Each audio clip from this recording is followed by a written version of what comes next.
Chapter 1. I hope it breaks the sky when it breathes. The words hung over the jagged edge of the wailing abyss. Archon Valdis stood 10 paces away, his pristine golden robes unbothered by the violent updraft. He extended a silver chalice, the bitter cup. "We don't save people, Calanthe," Valdis said. His voice was terrifyingly calm, but the silver chalice in his hand trembled just a fraction of an inch, a tiny, glaring crack in his righteous facade. "We save reality. The anomaly inside you is a fracture. Drink, and the church will grant you peace." A dozen elite paladins stood behind him. Their hands shook on their hilts. They weren't looking at her face. They were staring in horrified fascination at her swollen stomach. Calanthe looked at the cup. The elixir inside glowed with a sickly, pure white light, radiating a pressure meant to sear a heresy to ash from the inside out. It was the logical choice. Drink, survive, start over. But logic had died the day the church left her to rot in the dark. She rested a pale hand on her belly. She felt no maternal warmth, no gentle connection. She felt a weapon, a ticking bomb. She looked at Valdis's perfectly ironed robes, his wavering hands, and realized she didn't just want to survive.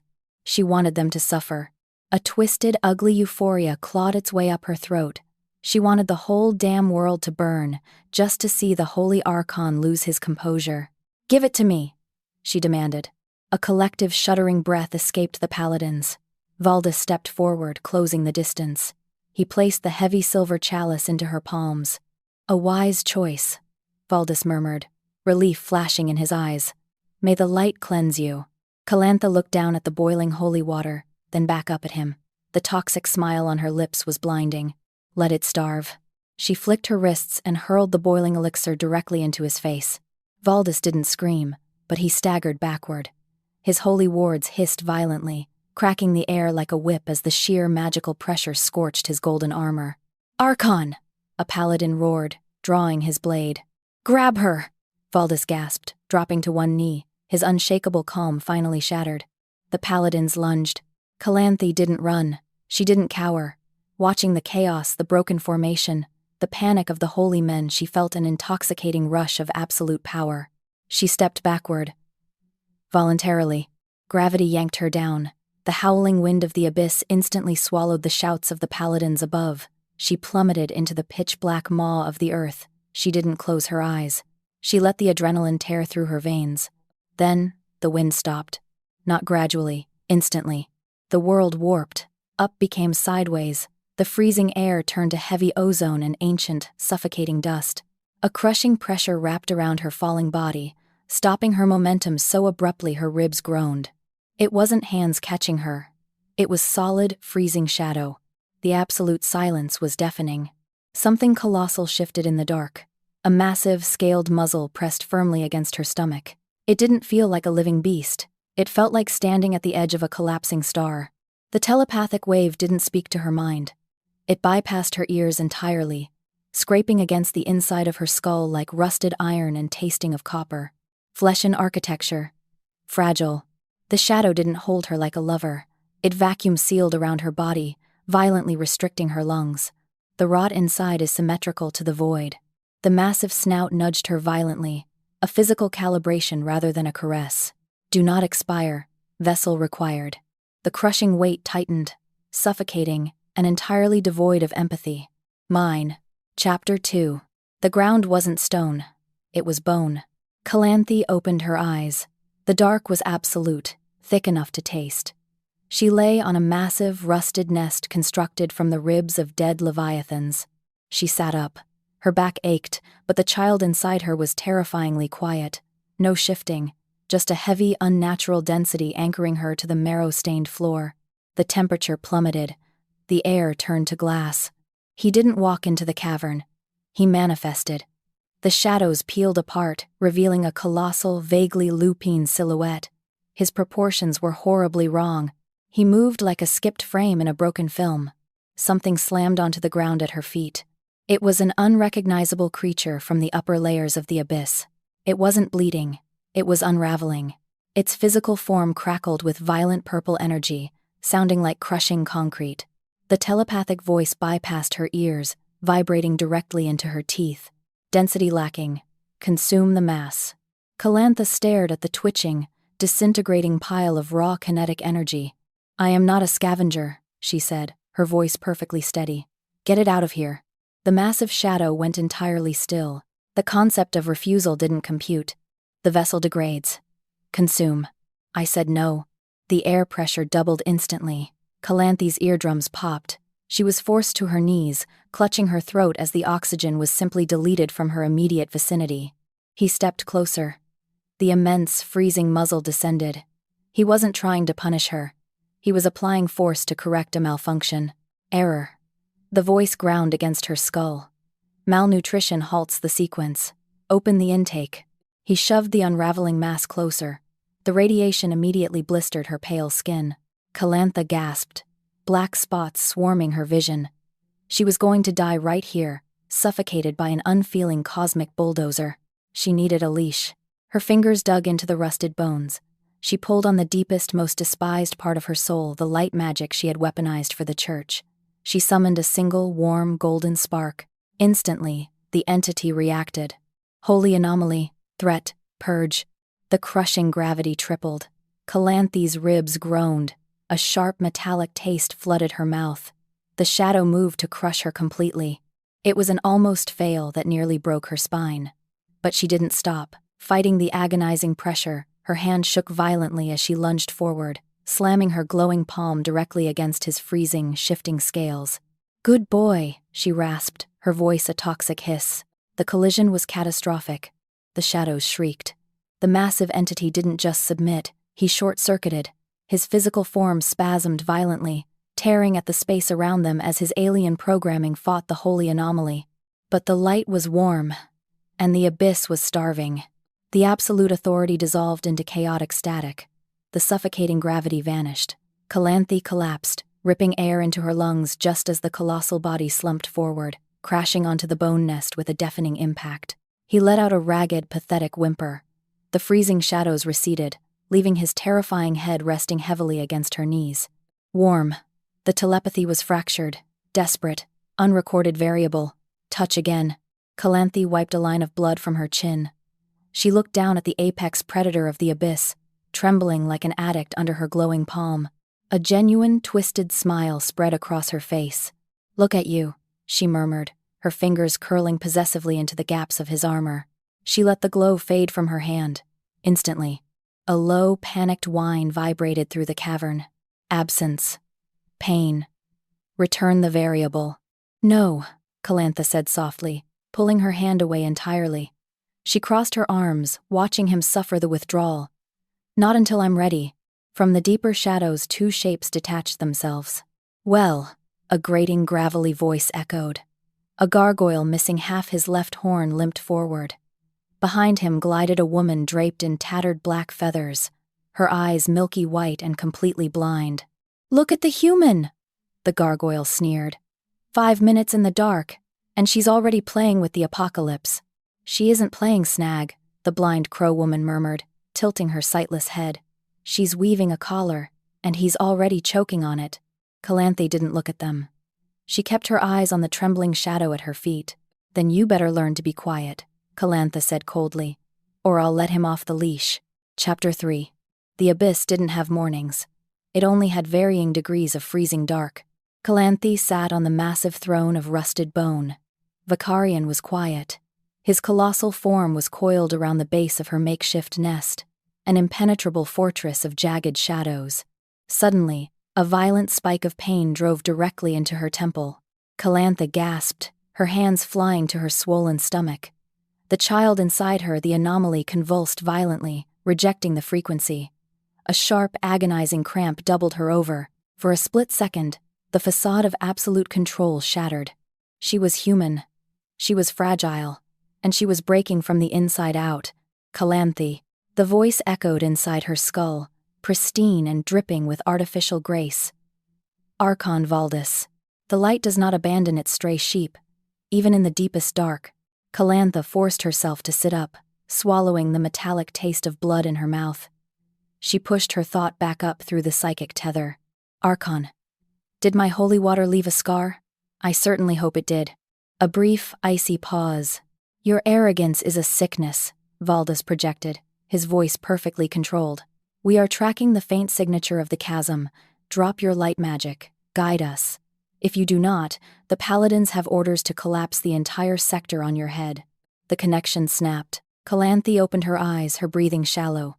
Someone called. Snag grunted from the shadows. The gargoyle scraped his claws against a stalagmite. You smell like burnt ozone and bad decisions. Who was it? My former employer, Calanthe said flatly.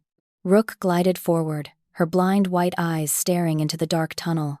The gold marches, the crow woman whispered dryly. The stone is getting thirsty. He wants me to drop breadcrumbs, Calanthe murmured. If she did nothing, the church might never find this exact cavern. The logical move was to hide. But she looked at her shaking hands. She felt the painful, unnatural weight in her womb. The church had turned her into a ticking bomb. She didn't want to run. She wanted a demonstration. She needed to know exactly what she owned. Calanthe raised her hand. She summoned a bright, concentrated sphere of pure light magic. What are you doing? Snag hissed, taking a step back as the holy energy burned the air. You're giving them a beacon.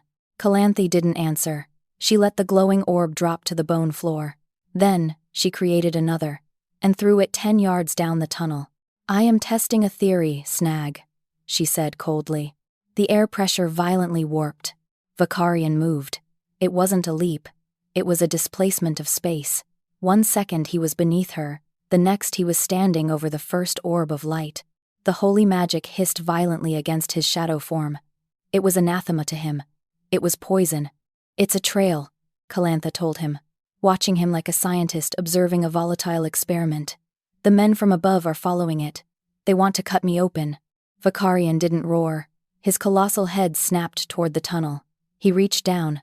Instead of crushing the orb, his massive, scaled claw gently scooped it up. The holy magic immediately seared his flesh. Smoke poured from his palm. The sound of burning matter filled the air. Calanthe stopped breathing. She expected him to drop it. He didn't. He didn't even flinch. He just stared at his own melting flesh as if pain was an irrelevant piece of data. It wasn't sacrifice. It was an obsessive assimilation. He closed his fist, crushing the holy light straight into his own chest. Anomaly registered. His jagged telepathy scraped against her mind, completely detached from the physical damage. I will dismantle their architecture. A heavy, synchronized thud echoed from the far end of the tunnel. Footsteps. Armored footsteps. The church's vanguard had arrived. The first paladin stepped into the dim light of the cavern, his golden armor gleaming, his heavy broadsword raised. He saw Calanthe on the bone throne. He opened his mouth to shout a command. Calanthe leaned back, a dark smile spreading. Break them, she ordered. But Vicarian didn't attack. The entity didn't lunge. He simply expanded his shadow. The temperature dropped to absolute zero. A localized wave of pure, crushing psychological distortion washed over the tunnel. The paladin didn't bleed. He didn't scream. His golden armor rusted instantly, turning to black dust. The holy broadsword fell from his numb fingers, clattering uselessly against the bones. The elite warrior of the church dropped heavily to his knees. He raised his hands, tears streaming down his terrified face, and began to chant a frantic, hysterical prayer. Not to the light, to the shadow. Vicarian's alien telepathy ground into Calanthe's skull, cold and absolute. I will not break them. I will make them worship the vessel. Calanthe's dark smile vanished instantly. A genuine chill ran down her spine. She realized, with sudden, terrifying clarity, that she hadn't just unleashed a beast. She had unleashed a rival god, and she wasn't entirely in control anymore. Chapter 4. The chanting echoed in the dark. It was a perverse, guttural prayer. The elite paladin remained on his knees, his rusted armor grinding against the bone floor. He didn't look at his fallen sword. He stared wide-eyed at the shifting, colossal mass of Vicarian, whispering breathless devotions to the void. More armored footsteps pounded down the tunnel. 5 paladins breached the cavern, their heavy shields raised, their golden blades igniting with holy fire. They stopped dead. "Brother?" the lead knight shouted, staring at the kneeling man. "What are you doing? Get up!" The kneeling paladin didn't blink. "The light is loud," he whispered frantically. "The shadow is quiet. Listen to the quiet."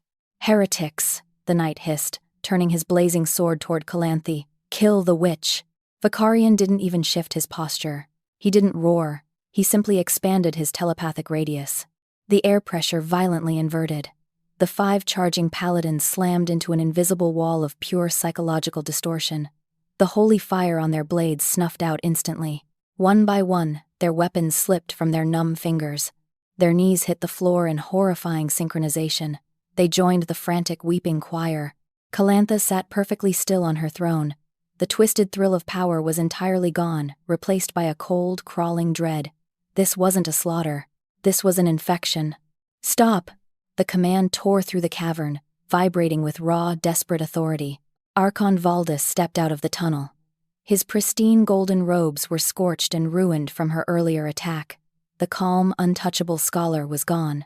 His eyes were wide with genuine terror as he looked at his elite guard, unmade not by claws but by madness. "You think this is a victory, Calanthe?" Valdis yelled over the chanting. "Look at them. You have broken their minds."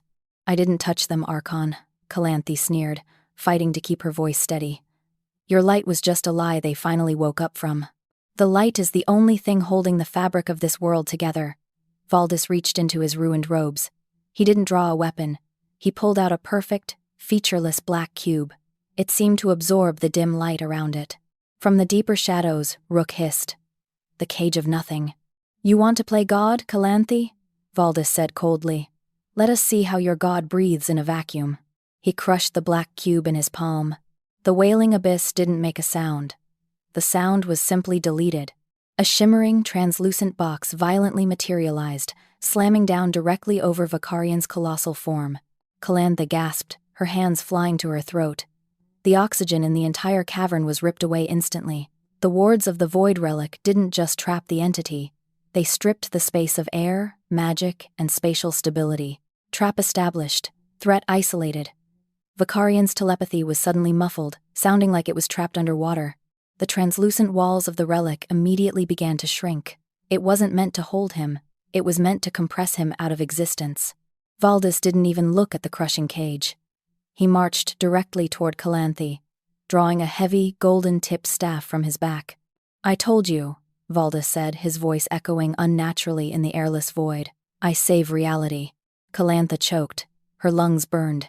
She reached out, trying to summon a spark of her toxic holy magic to defend herself, but the relic had sterilized the environment. There was nothing. She was completely powerless, trapped on her throne of bones as the Archon raised his staff to smash the anomaly in her womb. Inside the collapsing cage, the massive shadow realized the vessel was threatened. Vicarian didn't throw himself against the walls. He didn't try to break the holy relic. An eldritch god didn't fight the laws of physics. He ignored them. A sickening, horrific crack echoed through the silence. Calanthe's eyes widened in sheer horror. Vicarian wasn't breaking the cage. He was breaking himself. His colossal spine snapped backward. His limbs twisted and folded at impossible, nightmarish angles. The sound was deafening, the grinding of physical architecture being forcibly rewritten. He was compressing his own mass, discarding his biological structure to violently fold himself through the microscopic atomic gaps in the relic's barrier. Valdis swung the staff down with all his might. A jagged, broken shadow violently erupted between them. Vicarian didn't have a face anymore. He was a terrifying, compressed mass of jagged geometry and freezing darkness. He wrapped his broken, shifting form entirely around Calanthe, taking the devastating blow of the golden staff directly against his exposed core. A blinding shockwave of pure energy exploded outward. Chapter 5. The shockwave didn't just break the cage, it deleted the concept of sound. For 3 agonizing seconds, the wailing abyss was caught in a violent vacuum. Calanthe was hurled backward, her spine slamming brutally against the rusted throne of bones. The translucent walls of the void relic shattered outward into a million microscopic fragments of nothingness, completely neutralizing the Archon's devastating physical strike. Then, the air violently rushed back in. Calanthe gasped, tearing oxygen into her burning lungs. She forced her eyes open, her hands shaking as she pushed herself up from the floor. She expected to see a dying monster. She expected to see the colossal shadow unraveling, bleeding dark, viscous void over the jagged rocks. Instead, she saw light. It wasn't the sickly, artificial, perfectly controlled glow of the church's magic. It was raw. It was violently, overwhelmingly primordial. It poured from the massive, jagged fissure running straight down Vicarian's broken chest. The brilliance was so intense it burned the back of her eyes, casting terrifying, elongated shadows across the cavern. But it wasn't just bright, it was heavy. The frequency of the light carried a crushing, physical gravity. A rusted leviathan bone near the entity's foot, touched by a single ray of the bleeding light, instantly crystallized, hummed with terrifying energy, and then disintegrated into fine, glittering dust. Down the tunnel, the 5 paladins who had been chanting to the shadows suddenly stopped. The pure light hit them. They didn't find salvation. They dropped their shields, clutching their helmets as they began to scream a raw, tearing sound of human minds buckling under a weight they were never meant to comprehend. Vicarian's physical form was shattered, folded at impossible, broken angles. Yet, his presence suddenly dominated every single inch of the abyss. He wasn't just a beast trapped in a cave anymore. He was rewriting the physics of the room merely by bleeding. Archon Valdis stood frozen in the center of the storm. His pristine golden robes were fluttering violently in the updraft of pure energy. The untouchable scholar, the man who held the absolute moral authority of the world, began to tremble. His fingers opened. The heavy golden staff the weapon meant to execute her slipped from his grip. It clattered uselessly against the bone floor. Valdis didn't reach for it. His knees buckled, and he collapsed heavily onto the dirt. "What did you do?" Valdis choked out. The words barely carried over the deafening hum of the light. Tears carved thick tracks through the soot on his aged face. Calanthe fought the crushing gravity of the room, forcing herself to stand. Her legs shook, but her chin tilted up in pure, vindictive defiance. "I broke your toy, Archon. I told you I would." "You broke the seal," Valdis screamed. His voice cracked with raw, unhinged terror. He clawed at his own cheeks, dragging his nails down his skin as the immaculate facade of the high priest completely shattered. He pointed a violently shaking finger at the blinding fissure in the entity's chest. "Look at it, Calanthe. Do you feel that weight? Do you feel it crushing your soul?" Valdis sobbed, crawling a few inches backward on the dirt as if trying to escape the brilliance. "You think we locked a demon down here? You think the church is just a cult of power trying to control the masses?" He pressed his forehead against the vibrating floor, his shoulders heaving with hysterical, broken laughter. "We didn't cage a beast, Calanthe. We caged the creator." Calanthe stopped breathing. The cavern walls seemed to spin. The creator. She stared at the massive, broken entity. He wasn't a mutation. He wasn't a cosmic mistake. He was the battery. The absolute origin powering the very religion that had condemned him. "The universe doesn't care about us." Valdis wept, his voice rising in a frantic, desperate pitch. "It is a cold, screaming, chaotic void. Thousands of years ago, the first prophets saw the truth of creation, and it drove them entirely mad. They were tearing each other apart in the streets." Valdis looked up. His eyes were completely bloodshot, wide with the terror of a man watching the apocalypse unfold. "We built the church to give humanity walls, Calanthe. We invented a lie about a benevolent light to keep them from looking at that and tearing their own minds apart. We dragged God into the dark so humanity could sleep." He scrambled forward, reaching a trembling hand toward her. He didn't point at her face. He pointed directly at her swollen stomach. "And that child. The anomaly you protect. It is his missing piece. The awakener. If that child takes a single breath, the walls fall. The veil breaks. Every living soul on this planet will see the truth of the universe, and they will go violently, permanently insane. Silence stretched over the abyss, suffocating and absolute, broken only by the horrifying screams of the paladins in the tunnel. The weight of billions of lives suddenly crashed onto Calanthe's shoulders. The absolute truth of the world laid bare. Valdis wasn't the villain. He was a terrified warden. He was a man who had damned his own soul to keep a fragile humanity from slitting its own throat. "Calanthe," Valdis begged, his voice dropping to a pathetic, ragged whisper. "I am begging you. I know we threw you away. I know you hate us, but you are human. You understand what will happen. Be the martyr. Throw yourself into the chasm. Take your own life. Save the world." Calanthe looked at the weeping savior of mankind. She looked down. Her trembling hand hovered over her stomach. For one agonizing, suspended second, she felt the profound pull of duty, the logical human choice. She could end it right here. She could step off the ledge into the deepest part of the wailing abyss. She would die. The child would die. The creator would be sealed once more, and the world would keep spinning in its comfortable lie. It was the right thing to do. It was the only moral choice. Then she looked at Vicarion, the origin of everything, chained in the freezing dark for millennia, siphoned and abused just to feed a lie. A god who had shattered his own physical architecture, violently folding himself through a vacuum, just to shield the only thing that had ever shown him a single spark of warmth. Calantha lowered her hand. The hesitation vanished, replaced by a cold, suffocating, utterly toxic darkness.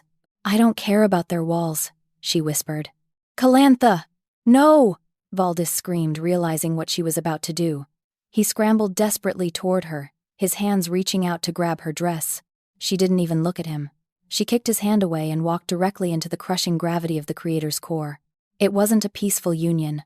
The moment she stepped into the aura, the pure, primordial light violently rejected her. It was holy, and she was overflowing with toxic, vindictive magic. The friction was excruciating. Her pale skin immediately began to blister. It felt as if her veins were suddenly being pumped with crushed, burning glass. She gasped, her knees buckling under the astronomical pressure, but she refused to step back. Gritting her teeth until she tasted copper, Calantha violently forced her bare hands directly into the blazing fissure of his chest. "Ah!" she screamed, tears of pure agony streaming down her face as her dark magic clashed against the origin of the universe. She didn't try to heal him. She imposed her will. She poured her own life force, her rage, her hatred for the church, and her entirely selfish obsession straight into his divine core. She was forcing a tether. She was demanding ownership of a god. "Wake up," she hissed, her voice a demonic rasp over the hum of the light. "Burn their cage." The blinding white light violently flickered. Then, like a drop of ink in pure water, the light corrupted. It turned pitch, absolute black. Vicarion moved. It wasn't a slow, wounded shift. It was a terrifying, instantaneous snap of motion. His massive, broken claw shot upward, wrapping entirely around her waist with bone-crushing force. He didn't push her away. He violently yanked her forward, crushing her flush against his open, bleeding chest, trapping her entirely inside the violent darkness of his form. His telepathy didn't scrape against her skull this time. It echoed with terrifying, absolute clarity, vibrating with the power of a fully awakened, obsessive god who had just found his missing piece. They wanted a creator. The very fabric of space around them began to violently tear apart, the cavern walls cracking under a sudden, localized earthquake. Let us give them a grave. Chapter 6. The ceiling of the wailing abyss tore open. Deafening cracks echoed through the massive cavern as the physical world buckled under the weight of the awakened creator. Massive stalactites, the size of watchtowers, plummeted into the dark. "Kill her!" Archon Valdis screamed. His golden robes were covered in dirt, his pristine image entirely shattered. "Before the core fully integrates, kill the vessel!" The surviving paladins didn't hesitate. Driven by absolute fanatic terror, they ignored the crushing gravity. They raised their hands, channeling every ounce of holy magic they possessed not into their weapons, but into the cavern walls. The ancient holy wards carved into the stone ignited with blinding, burning light. "They are collapsing the sector," Snag yelled over the deafening roar of grinding stone. The gargoyle lunged forward, throwing his stone body in front of a falling boulder. It shattered against his shoulder. "They're going to bury us all." Calanthe didn't care. She was pressed flush against Vicarion's massive, shifting chest. The freezing darkness of his form wrapped around her like an impenetrable vault. She looked down at Valdis. "You think rocks can bury a god, Archon?" Calanthe shouted, her voice laced with toxic triumph. "You're just digging your own grave." "I am saving reality," Valdis roared back, tears of sheer desperation streaming down his face. "Initiate the searing protocol. Let the mountain fall." The holy wards detonated. A massive shockwave of explosive light ripped through the cavern. The entire ceiling gave way. Millions of tons of solid rock plummeted toward them. Then Calanthe screamed. It wasn't a scream of fear. It was pure, blinding, physical agony. Her hands flew to her swollen stomach. A violent, unnatural contraction ripped through her body, so powerful her knees completely gave out. But she didn't hit the ground. Vakarian's massive claw tightened around her waist, holding her suspended. The child wasn't just dropping. The anomaly was expanding. The space-time fabric inside her womb was violently tearing itself apart to make room for the cosmic entity. "It's time," Calantha gasped, digging her nails into Vakarian's jagged scales. She looked up into the terrifying, faceless void of his head. "It's coming." The creator reacted instantly. The collapsing cavern, the screaming Archon, the explosive holy wards, none of it mattered. The vessel was in distress. The sequence was initiating. Vakarian didn't attack the paladins. He simply deleted their threat. His alien telepathy slammed into the cavern. An absolute, system-overriding command. Silence. The gravity in the room didn't just increase. It multiplied by 1,000. The massive falling boulders froze in midair. The explosive holy light from the walls snuffed out instantly, choked by the sudden absence of oxygen.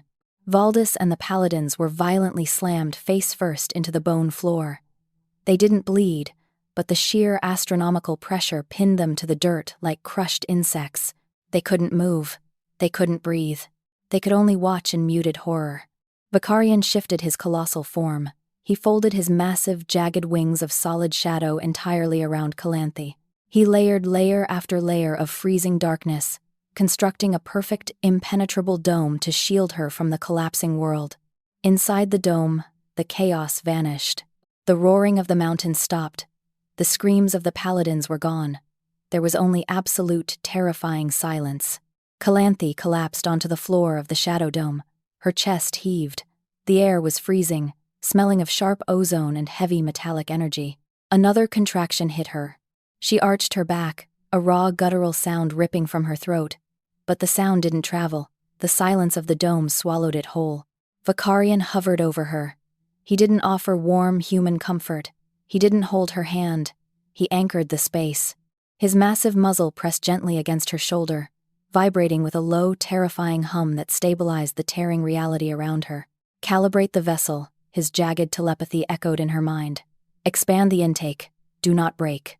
"I'm not breaking," Calanthe hissed through her teeth, her toxic pride refusing to let her submit even to the pain. "I am rewriting your damn world." A shadow peeled away from the edge of the dome. Rook glided forward.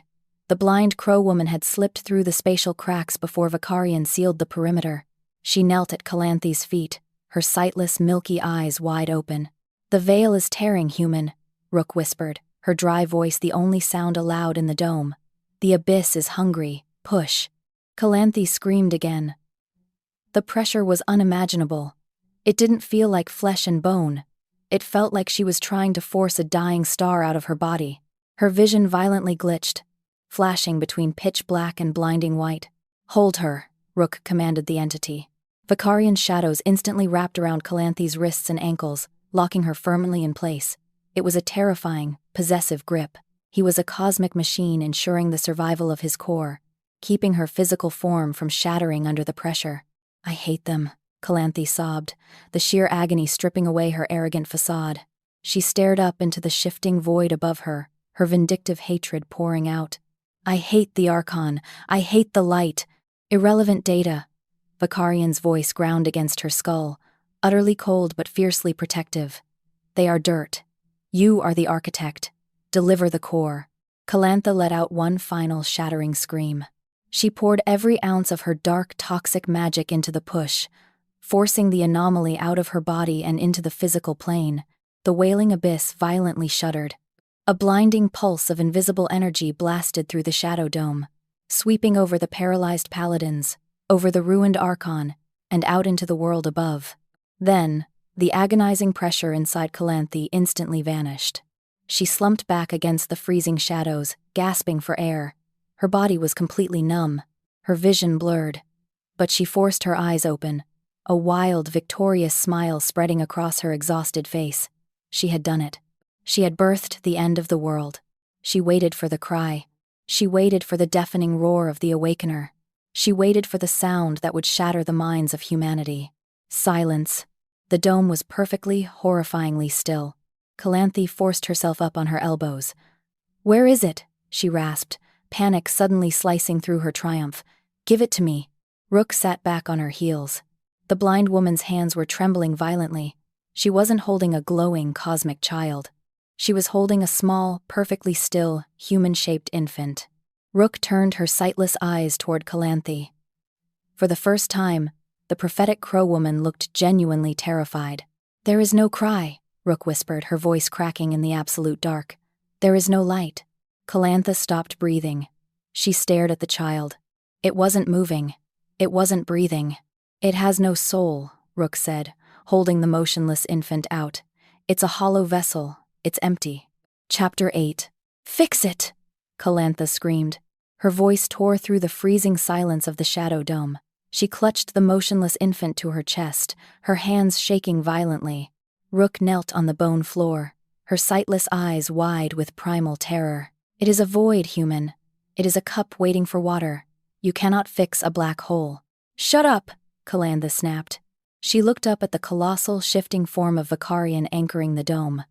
"I didn't break the world for a corpse. I gave you my life. I burned their holy cage. Do not leave me with nothing." The massive entity went completely still. He didn't offer a gentle touch. He didn't understand maternal grief. He only processed the absolute command of the woman holding his leash. The architect was distressed. The sequence was incomplete. The secondary vessel lacked a power source. Command received. Vicarion didn't hesitate. He didn't warn her. His colossal, jagged claw violently plunged directly into his own glowing chest. Calanthe gasped, scrambling backward. "What are you doing?" It wasn't a physical wound. There was no blood. The moment his claws pierced his primordial core, a blinding, terrifying explosion of heavy light erupted within the dome. The sound of reality violently cracking deafened her. The agony of a god ripping his own origin apart warped the gravity so violently that Calanthe was pinned flat against the floor. With a sickening, universal tear, Vicarion ripped his claw free. In his palm, he held a piece of the Creator. It was a jagged, blinding fragment of pure, heavy light. It didn't just glow. It screamed with the terrifying power of a dying star. The sheer density of the fragment caused the bone floor beneath him to instantly vaporize. "Integration," his telepathy commanded. It was absolute, unyielding. Vicarion pressed his massive claw down. He drove the blinding fragment of his own core directly into the chest of the motionless infant in her arms. The child didn't bleed. The pale skin simply absorbed the blinding light, acting as a perfect, bottomless vacuum. For one agonizing second, nothing happened. Then, the child opened its eyes. Calanthe stopped breathing. The infant didn't have human eyes. There were no irises, no pupils, no whites. They were two perfect, swirling nebulas of shattered galaxies and pitch-black void. The child didn't cry. It just looked at her. And then, it blinked. An invisible, completely silent shockwave erupted from the infant's tiny body. It passed through Calanthe first. It didn't hurt. It felt like a freezing wind sweeping through the deepest, most private corners of her mind, wiping the slate completely clean. The shockwave blasted through the shadow dome. It hit Rook. It hit Snag. It swept through the ruined cavern, over the millions of tons of fallen rock, over Archon Valdis and the surviving paladins. It didn't stop. It expanded outward, a localized pulse of cosmic erasure traveling hundreds of miles across the surface of the world. The crushing gravity vanished. The blinding light faded. Vicarion slowly retracted his shadow dome. The ceiling of the wailing abyss was gone. The night sky poured in, pale moonlight illuminating the utter devastation. Calanthe slowly sat up, clutching the silent child to her chest. Her heart pounded a frantic, terrifying rhythm. She looked toward the edge of the rubble. "Snag?" she whispered. "Rook?" The gargoyle and the blind crow woman didn't answer. They just turned their heads toward her. Their faces were completely slack. The cynical sneer was entirely gone from Snag's face. The prophetic terror had vanished from Rook's sightless eyes. They just stared at her. And they smiled. It was a perfectly pleasant, entirely empty smile. Calanthe's blood ran cold. She scrambled to her feet, her boots slipping on the dirt. Path secured. Vicarion's massive shadows violently tore through the collapsed rocks, carving a direct staircase out of the abyss. He didn't ask her to follow. His presence simply compelled her upward. Calanthe climbed, clutching the awakener. The air grew thinner. The heavy stench of ozone was replaced by the biting cold of the surface wind. When she finally stepped over the jagged edge of the chasm, she froze. The church's vanguard army was waiting. 10,000 elite paladins covered the desolate plains. Their golden armor caught the moonlight. Holy banners snapped in the freezing wind. Calantha braced herself. She expected a deafening roar. She expected a rain of blazing arrows. Instead, she heard a collective metallic clatter. 10,000 heavy broadswords slipped from 10,000 hands. The front line of paladins dropped to their knees. Then the second line. Like a wave of golden wheat folding in the wind, the entire army of the church sank into the dirt. They didn't bow their heads in terror. They looked up at her, and every single man, from the hardened generals to the youngest squires, wore the exact same pleasant, vacuous smile. Calantha walked forward. Her boots crunched loudly on the frozen grass. She marched straight toward the command line. Archon Valdis knelt at the front. His pristine golden robes were torn. His face was stained with ash and dried blood. "Get up," Calanthe ordered. Her voice cut through the eerie silence like a blade. Valdis didn't move. He kept smiling. His eyes were entirely blank, completely stripped of the heavy, tragic burden of humanity's sanity. "I said get up, Archon," Calanthe snapped, stepping right into his face. "You wanted a war. You wanted to cut me open. Look at me. I burned your cage. I won." Valdis slowly tilted his head. "The wind is soft," he murmured. His voice was light, childlike, and completely hollow. "There is no more noise." Calanthe's jaw tightened. A cold knot of absolute dread formed in her stomach. She raised her hand, summoning a sharp whip of pure toxic magic, and slashed it across his cheek. The strike cracked like a gunshot. A bright red line opened on the high priest's face. Blood dripped down his chin. He didn't flinch. He didn't touch the wound. His pleasant smile didn't waver for a fraction of a second. "It's quiet," Valdis whispered, staring right through her. "Stop it," Calantha hissed, taking a step back. Panic finally pierced her arrogance. "Hate me. Call me a heretic. Fight back." No one moved. 10,000 men knelt in the freezing wind, bleeding, smiling, completely lobotomized by the truth of the universe. She had won. She had absolutely destroyed the institution that had tortured her. But there was no catharsis. There was no victory in ruling over an army of empty husks. She couldn't manipulate them. She couldn't torment them. The Awakener hadn't driven them violently insane. It had done something far worse. It had deleted their capacity to care. A massive, freezing shadow fell over her. Vicarian manifested behind her. He didn't look at the kneeling army. They were irrelevant data. He folded his colossal, jagged wings of solid shadow entirely around her, creating an impenetrable wall of darkness that completely blocked out the moon, the smiling army, and the ruined world. "The threat is neutralized," his telepathy echoed in her mind. It wasn't cold anymore. It was terrifyingly warm. It was the obsessive satisfaction of a machine that had finally completed its primary objective. "They're gone," Calantha whispered, her voice trembling. She looked down at the infant. The child with the nebula eyes stared back, feeling absolutely nothing. "There is no one left." Incorrect. Vicarian's massive muzzle lowered, pressing heavily against her shoulder. The sheer physical weight of the Creator grounded her, trapping her entirely in his gravity. "You remain. I remain." Calanthe turned her head. She looked into the shifting, faceless void of the god she had unleashed. He didn't understand human cruelty. He didn't understand the thrill of revenge, or the need for a kingdom, or the desire for subjects to rule over.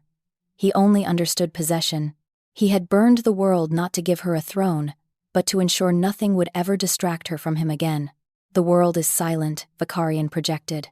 His shadows tightened around her in a suffocating, inescapable embrace. "No one will ever touch you. No one will ever speak to you. You are mine." Calantha stopped struggling. The freezing wind howled outside the wings of the shadow. Inside there was only the heavy, eternal hum of the Creator and the blank stare of the apocalypse in her arms. She realized the horrifying truth of her victory. She hadn't conquered the cage. She had just handed the keys to a monster who would never, ever let her out.